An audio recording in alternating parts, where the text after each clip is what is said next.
조선시대로 나온 것 같아요. 오늘 하나님께서 우리에게 주신 말씀이 지난주에 성탄절에 누가복음 2장에 있는 말씀에 이어서 이게 전 세계적으로 이렇게 말씀이 이렇게 계속 이어져 있습니다. 오늘 그 순서에 의해서 오늘 또 보니까 누가복음 2장의 말씀이 그대로 또 이어지는데 예수님의 어린 시절에 관한 말씀이 기록되어 있습니다. 여러분, 우리가 어린 시절에 보면 일기를 학교에서 쓰라고 했어요. 지금은 모르겠는데 일기를 쓰게 했고 학교에서 일기 검사를 했습니다. 방학 숙제가 일기 쓰기죠. 첫 번째가 일기를 매일 써야 되는 건데 당연하지만 그 어린 시절에는 일기를 매일 안 쓰고 한 번에 몰아쓰는 이런 놀라운 능력들을 그때는 우리가 있었어요. 한 달 정도는 그냥 쫙 기억합니다. 달력을 보고 이렇게 기억하면 한 달에 무슨 일이 있었는지를 이렇게 써요. 또 날씨도 또 알아. 이렇게 다. 언제 비가 오고 언제는 없고 이런 거를 알아요. 일기의 정직성은 일단 날씨가 맞아야 돼요. 날씨가 맞고 아무리 한 달치 밀렸다 해도 날씨는 또 정확히 하고 또 이렇게 대충 씁니다. 거의 맞아요. 그런데 특히 겨울방학 숙제로 쓸 때 일기를 쓸 때 보면 12월 마지막쯤 되면은 꼭 쓰는 표현들이 있어요. 그 표현은 다사다난했던 한 해가 지나갔다. 이런 얘기를 꼭 써요. 다사다난했던 한 해가 지나가고 있습니다. 이 표현을 쓰면 며칠치는 그냥 쓸 수 있어요. 다사다난했던 한 해. 이러다 보면 며칠 정도는 그냥 내용이 꽉 찹니다. 정말 그 일기의 표현처럼 2024년도에 다사다난했던 한 해가 이제 지나가고 있습니다. 이번 한 해도 의미가 있고 뭔가 보람과 성과가 있는 한 해가 되기를 기도하면서 한 해를 시작을 했는데 벌써 한 해가 가고 있어요. 마지막 주를 맞이했습니다. 희망을 가지고 한 주를 첫 주를 시작을 했는데 벌써 한 해가 끝나가고 있어요. 특별히 한 해에 우리가 가장 기억해야 할 것들은 사랑하는 분들과의 이별이에요. 한 해 안에서 사랑하는 분과의 보냄, 이별, 이게 꼭 있습니다. 사랑하는 사람과의 이별은 언제나 있기 마련이에요. 그래서 하나님께서 우리와 함께 할 수 있는 생명의 분량이 있어요. 그 생명의 분량이 다 차면 인정하고 싶지 않더라도 하나님이 부르시면 가는 거죠. 그때를 우리가 한 해를 돌이키며 떠올리게 됩니다. 제가 부교육자 시절을 생각해 보면 한 해의 마지막 설교를 하게 될 경우가 있어요. 그때에는 한 해 동안 일어났던 가장 큰 뉴스, 빅뉴스 10개, 이러한 일이 있었습니다. 쫙 10개를 얘기하고 또 어떨 때는 올해에 사람들이 가장 많이 읽었던 베스트셀러의 책이 이겁니다. 그 책에 대한 내용 쭉 얘기 좀 해주고 그렇게 설교를 했습니다. 그런데 돌이켜보면 그거 소개하는 게 뭔 의미가 있는가라는 생각을 해보게 돼요. 복음의 깊이를 몰랐을 때는 세상 사람들이 가장 관심 있어 하는 사건, 사고, 베스트셀러 이런 것에 같이 동요가 돼서 이야기를 나누면 꽤 괜찮은 지성인이다 이런 생각을 했습니다. 그러면 사람들이 나를 바라보는 시각이 현대의 지성인 공부를 많이 하는 사람이지 않을까라는 생각도 하면서 착각하는 경우가 있었던 것 같습니다. 그러면서 뭔가 모르는 우쭐감 이런 걸 느꼈었는데 역시 돌이켜보면 참 한심하고 복음을 모르는 무지몽매한 인간이지 않았는가라는 생각을 해보게 됩니다. 세상은 이런 것들에 온통 관심이 쏠려 있어요. 올해 최고의 영화인은 누구인가? 또 올해 최고 인기 있는 스포츠 스타는 누구인가? 연예의 스타는 누구인가? 이런 이야기들입니다. 올해 최고의 스포츠 스타나 연예인이 누구인가를 아는 것이 세상 사람들에게는 매우 흥미있는 일이에요. 그런데 놀라운 것은 예수님을 믿는 사람들도 별반 다르지 않다는 거예요. 대화를 보면 매스컴이나 주변에서 온통 이러한 것들을 이슈화하고 관심을 갖고 있기 때문에 사람들도 거기에 관심을 갖게 되는 거예요. 비근한 예로 이런 게임이 있습니다. 너 세종대왕을 10번 크게 외쳐봐. 그러면 아무 생각 없이 세종대왕 이렇게 10번을 막 외쳐. 그러다가 갑자기 거북선 누가 만들어서 세종대왕 그런단 말이야. 그러면 잘 생각해봐. 아닌데 세종대왕이 거북선 만들지 않은 건 알아. 그런데 막 세종대왕 그러다 막 거북선 누가 만들었어? 그냥 세종대왕 그러는 거야. 세상의 분위기가 그렇습니다. 아무 생각 없이 그냥 막 뭔가를 매스컴이 보도되고 막 그러다 보니까 우리는 어떤 생각 없이 그냥 사람들의 선동 방식에 그냥 딸려가는 거예요. 이게 물결 흐르듯이 세상의 풍조가 그렇게 밀려가는 거예요. 이 찬양에도 세상 풍조는 나날이 다가와도 나는 내 믿음 지키리라. 세상 풍조는 이렇게 줄줄줄 흘러가요. 근데 거기에서 이 믿음으로 세상을 역류할 수 있는 생명력 있는 그리스도인이 되어야 될 줄 믿습니다. 아멘. 그래서 우리는 이 세상이 도대체 왜 이런 이슈로 떠들고 있을까라는 것을 반드시 생각을 해봐야 돼요. 무언가 몇 가지 단어를 반복적으로 보도가 되고 사람들이 그 말을 듣도록 하면 그런 뭔가의 세력이 있다는 거예요. 그냥 아니고 그냥 뭔가 계속 반복적으로 들리는 말들이 있어요. 주변 사람들이 하는 이야기를 들어보면 이야기가 대부분 비슷한 얘기를 해요. 왜 그렇습니까? 세상에 얼마나 할 얘기가 많은데 세상에 이야기할 소재가 차고 넘쳐요. 다른 이야기를 해야 돼. 그런데 왜 거의가 같은 주제를 가지고 얘기하냐. 이 역시 매스컴에서 떠들어대는 특정 단어나 이슈에 우리가 너무 많이 노출되었기 때문에 그렇습니다. 그래서 예수님을 믿는 사람들이라면 우리가 어떤 말을 듣고 그 말씀을 마음속에 간직하며 사느냐, 이거 매우 중요한 일이에요.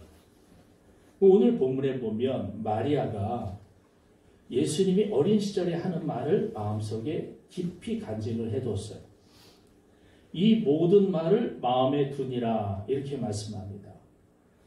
이 말씀에서 두니라 라고 하는 이 두다 라고 하는 뜻은 헬라어 말 자체로 무엇 항상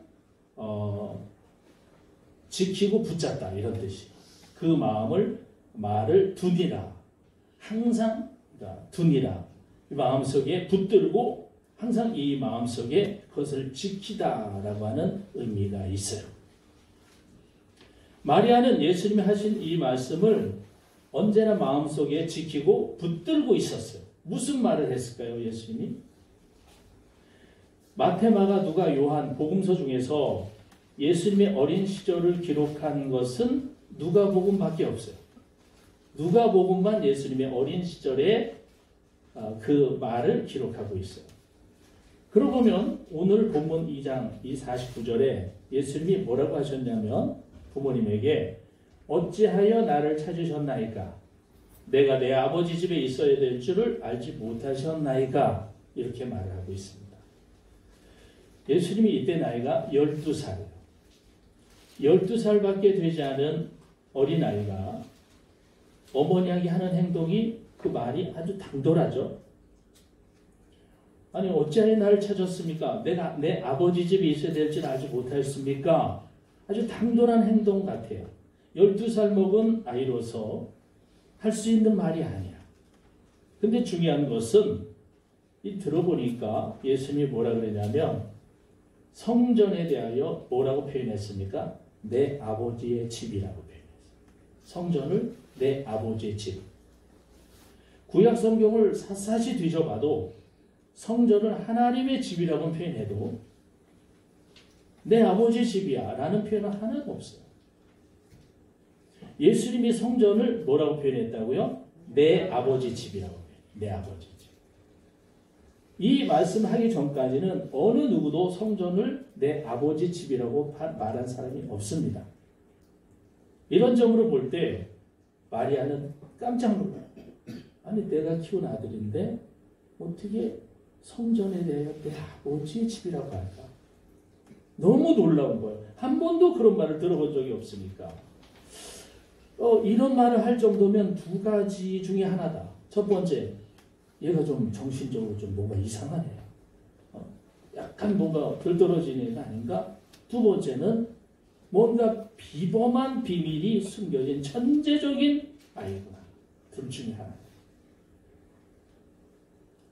그러나 우리는 알고 있어요.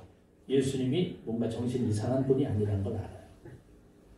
말씀이 육신이 돼서 우리를 구하러 오신 분이라는 것을 우리는 잘 알고 있습니다.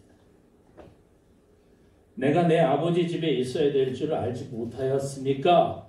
라는 말을 보면 하나님의 아들로선 당연한 말이에요. 하나님의 아들로선 당연한 일이에요. 그런데 이 말씀 때문에 예수님은 나중에 네가 하나님의 아들이야?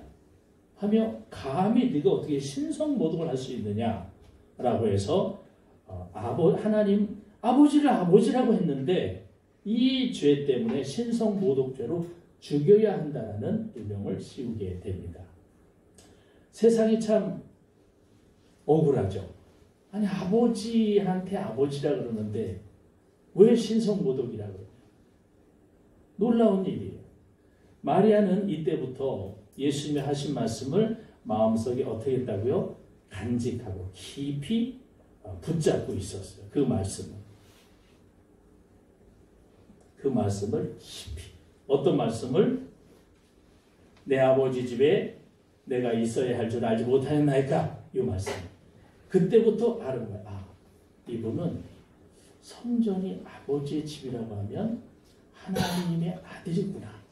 라는 것을 내 아들이기도 하지만 하나님의 아들이구나. 라는 것을 깊이 마음속에 새긴 거예요. 마태복음 1장에 보면 우리 성탄절 때 우리 청년들이 아들을 낳으리니 이름을 예수로 하라. 그는 그가 자기 백성을 그들의 죄에서 구원할 자심이라 하니라. 요 천사가 나와가지고 뻘쭘하게 다 얘기했죠. 아들을 낳으리니 이름을 예수라 하라. 했단 말이에요. 그 한마디 하고 끝났어. 요 말씀을 들은 이후로 천사의 음성을 들은 이후로 마리아는 예수님이 어떠한 일을 할 분인가, 도대체 이 아이가 어떤 사람인가 라는 것을 궁금하게 여긴 거예요. 하나님의 음성을 듣고 천사의 음성을 들었으니 도대체 이 아이가 어떤 아이인가 라고 키운 거죠.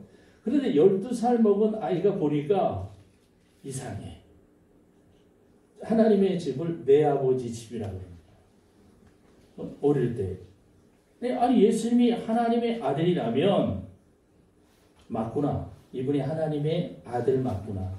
그 말을 듣고 깨달은 거예요. 왜냐하면 그동안에 이 예수님은 12살 먹을 동안에 이제 기록에 의하면 효자였어요. 효자.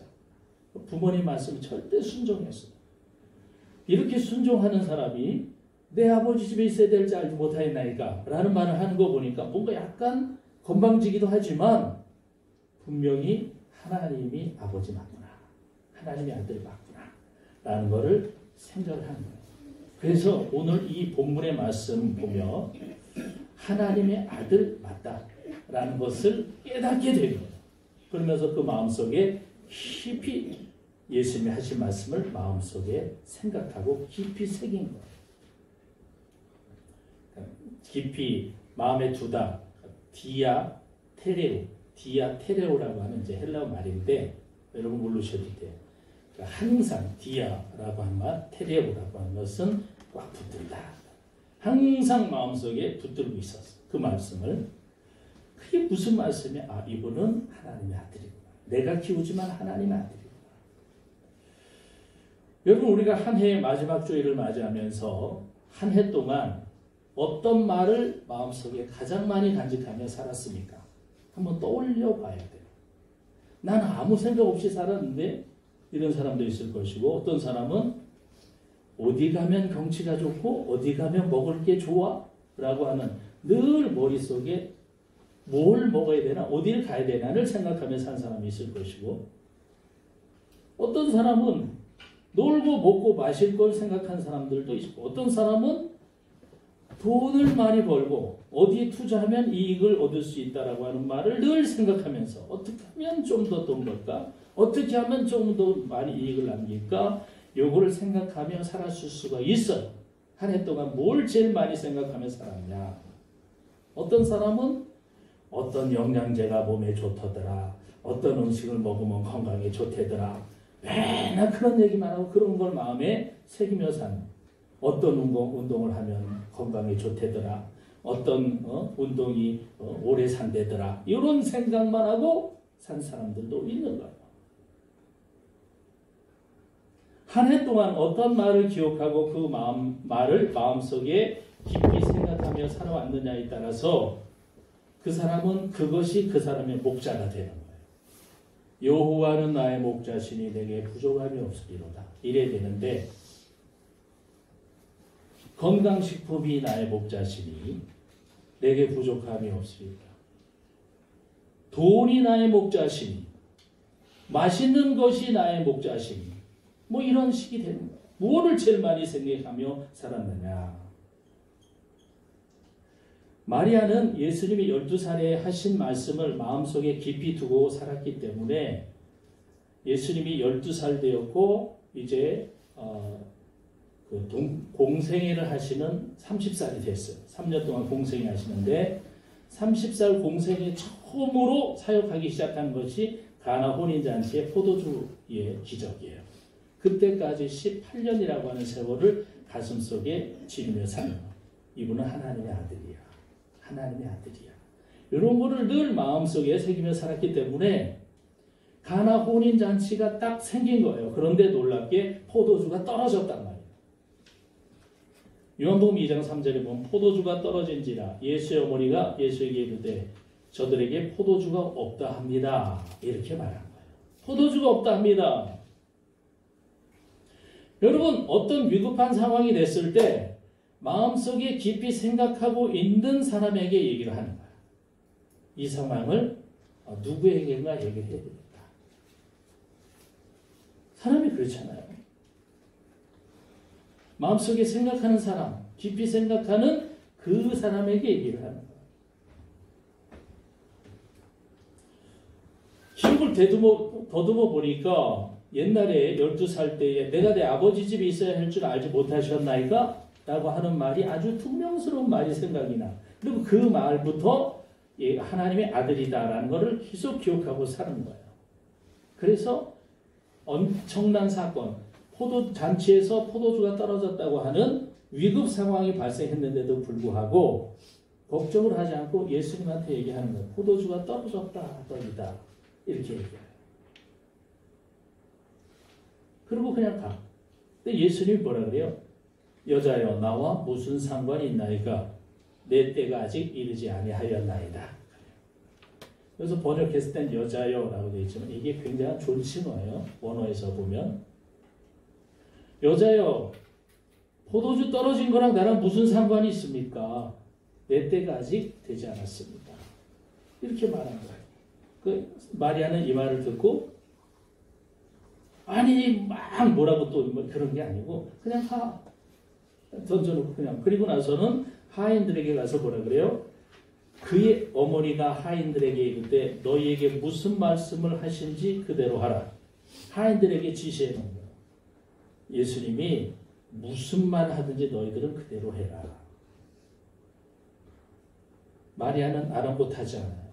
예수님이 내 때가 아직 안 됐습니다. 그거는 나와 상관없는 일입니다. 라고 해도 전혀 아랑곳하지 않고 하인들에게 가서 그가 시키는 대로 해. 뭐든지 시키는 대로 해. 그런 거예요. 12살 먹은 어린아이가 성전에 있으면서 내 아버지 집이라고 말한 것을 마음에 생각한 마리아는 그때서부터 계속 내 아들은 내 아들이기도 하지만 하나님의 아들이야. 위급한 상황에 제일 먼저 생각한 사람이 예수님이에요. 여러분도 자녀들도 어디에서 어려움이 당하면 제일 먼저 전해서 아빠한테는 안 하는 것 같아요. 엄마 무슨 엄마. 아빠는 건너서 알아. 뭔가 이렇게 깊이 늘 생각하는 사람에게 연락을 해요. 이 상황을 예수님에게 알려주고 하인들에게 순종하라고 하고 마리아는 가죠. 여러분, 우리는 이것처럼 하나님의 아들이신 예수 그리스도에게 우리의 상황을 그냥 이렇게 알려만 드리면 돼요. 주님, 내 마음이 힘듭니다. 이렇게 알기만 하면 돼요. 그러면 그 다음은 예수님이 어떻게 하시는지 그건 우리가 염려할 몫이 아니야. 포도주가 떨어졌다 하나이다. 그리고 가는 거예요. 그러면 포도주가 떨어졌는데 어쩌고 이런 거 할 필요 없어. 그냥 포도주가 떨어졌다 합니다. 그리고 가는 거예요. 그러면 그 다음은 예수님이 하실 일이에요. 우리가 거기까지 걱정할 일이 없어요. 우리가 하나님께 알고 나서 엄청 염려해. 예? 우리가 하나님께 기도하고 나서 내가 하나님이야. 하나님, 내가 이렇게 어렵습니다. 기도는 이렇게 어려운데 또 갑자기 누구를 만나가지고 누가 어떻게 도와주고 자기가 시나리오를 막 짜는 거야. 그런 거 할 필요 없어. 그냥 우리는 하나님, 제가 어렵습니다. 마음이 힘듭니다. 이러면 되는 거예요. 그러면 그 다음 하나님께 아뢰면, 주님께 아뢰면 모든 상황은 그냥 예수님이 알아서 하시는 거예요. 예수님. 그런데 마음속에 아까 말씀드린 것처럼 돈을 가장 중요시 여긴 사람이나 아니면 사람을 중요시 여긴 사람이나 아니면 먹고 마시고 놀고 어디로 가고 하는 것을 중요시 여긴 사람이나 이렇게 된다면 그 사람은 자기가 중요시 여기는 것에 자기의 마음을 아뢰게 되겠죠. 어디에 가면 해결이 되려나? 누구를 만나면 해결이 되려나? 돈을 많이 쓰면 뭔가 해결이 되려나? 내 마음속에 늘 기억하고 생각하는 것에 그것으로 해결하려고 해. 이게 사람의 심리예요. 그래서 어떤 대상을 의지하고 믿고 살았느냐에 따라서 그 사람의 인생은 달라지게 되어 있습니다. 무엇을 믿고 의지하며 살았느냐. 12살 때부터, 예수님 12살 때부터 공생애를 시작하는 30살 때까지 18년이라고 하는 세월을 예수님의 말씀을 늘 마음에 두고 이분은 하나님의 아들이야 라고 생각을 했을 때 위급한 엄청난 사건이 일어날 때에 마리아는 제일 먼저 예수님에게 어려움을 아뢰는 거예요. 어머님에도 불구하고 하나님의 아들로 믿은 거예요. 하나님의 아들로. 여러분, 우리는 생각을 하고 있다 해도 위급한 상황이 오면 까먹어. 생각이 안 나요. 왜 119, 112, 112야, 114야, 119야, 이거 막 뭔가를 신고하려는데 이게 또 111 뭐지? 까먹는 거야. 헷갈려 막. 늘 알아도 위급한 상황이 되면 엄청 헷갈려. 인간이 그래요. 이게 당황하니까. 그런데 위급한 상황이 늘 생각을 하고 있어도 위급한 상황이 되면 까먹는데 생각을 안 하고 있으면 어떻게 주님께 아뢰 수 있겠어요? 우리 주님을 생각하지 않고 있는데 어떻게 주님께 아뢰겠어요? 그래서 우리는 마음속에 언제나 우리 주 예수 그리스도를 모시고 예수 그리스도의 말씀을 기억하고 떠올리고 생각하고 묵상하며 살아야 될 줄 믿습니다. 왜? 예수님의 말씀이 우리의 생명이 되고 영원한 구원의 소망이기 때문에 그래요. 19세기 초에 영국의 캠브리지 대학교에서 일어났던 일인데 3학년 학생이 신학 시험이요. 그러니까 캠브리지 대학교 같은 경우에는 여러분 이제 미국도 아이브리그 대학교 8개 있고 그러는데 대학교의 가장 그러니까 유니버시티라고 하는 가장 중요한 아이덴티티가 뭐냐면 신학과가 있느냐예요. 신학과가 없으면 유니버시티가 아니에요. 유니버시티라고 하는 것은 신학과가 반드시 있어야 돼요. 이게 원래 기원이에요. 청교도들의. 신학과를 처음으로 개설함으로 대학교에서 하나님의 말씀을 배우면서 신학으로 이 사람들이 이 시대의 지도자가 돼야 된다. 하나님 말씀을 배우면서 살아야 하나님이 우리에게 복을 주시고 우리가 축복 속에 살 수 있다라고 해서 학교마다 제일 먼저 이 신학교를 둔 것이 아이비리그의 기원이에요. 신학교가 없으면 사실은 유니버시티가 아니에요. 컬리지죠, 그냥. 지금은 개념이 좀 달라졌지만, 영국의 캠브리지 대학교도 마찬가지죠. 유명한 대가들은 캠브리지 대학교 굉장히 많이 나왔죠. 옥스퍼드, 캠브리지. 학교 가보면 좁아가지고 죄다 자전거 타고 다니는 학생들. 그런데 여기에 보면 캠브리지 대학교의 신학 시험 3학년의 신학 시험 문제에 문제가 제목이 그거 예수님이 물을 포도주로 바꾼 사건에 대하여 논하시오. 이게 문제예요. 근데 사람들이 이제 그 당시엔 펜촉이죠. 펜촉을 막 긁으면서 막 칙칙칙칙 막 쓴다. 잉크 막 찍어가지고 펜촉 막 2시간 동안 계속 열심히 써요. 예수님이 물을 포도주로 바꾼 사건에 대하여 논하라. 막 쓴다. 근데 희한하게 한 학생은 하나도 안 쓰고 뭔 창밖만 계속 바라보고 있는 거야. 창밖. 계속 창밖만 바라보는 거야. 창밖 계여자가 있는 것도 아니고 계속 보는 거야. 교수가 돌아다니면서 야 뭐라도 써야 점수를 주지 하나라도 안 쓰면 낙제야. 낙제. 그럼에도 불구하고 이 학생은 계속 창밖만 바라보다가 이제 종료 시간이 얼마 안 남았다라고 하니까 갑자기 펜촉을 탁 꺼내더니 뭐라고 쭉 한마디 딱 쓰고 딱 이거 시험지를 내고 나가는 거예요. 그런데 이 학생이 적은 그 한마디가 막 앞뒤로 빽빽히 적은 그 시험지에 제출한 사람들 다 제치고 전교 1등이 전교 1등. 최고의 점수를 받아요. 도대체 무슨 한 문장을 써놨을까요? 그 한 문장이 이렇습니다. 물이 그 주인을 만나자 얼굴이 붉어지더라. 이렇게 써.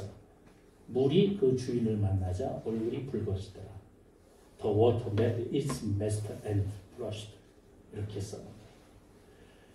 어떤 글에서는 물이 창조주를 보고 붉혔더라. 이렇게 쓴 표현도 있어요. 또 여기에 쓴 영어로는 water so is created and blushed 이렇게 씁니다. 이 학생이 바로 영국의 시인이면서 정치가인 조지 고든 바이런이라고 하는 사람이에요.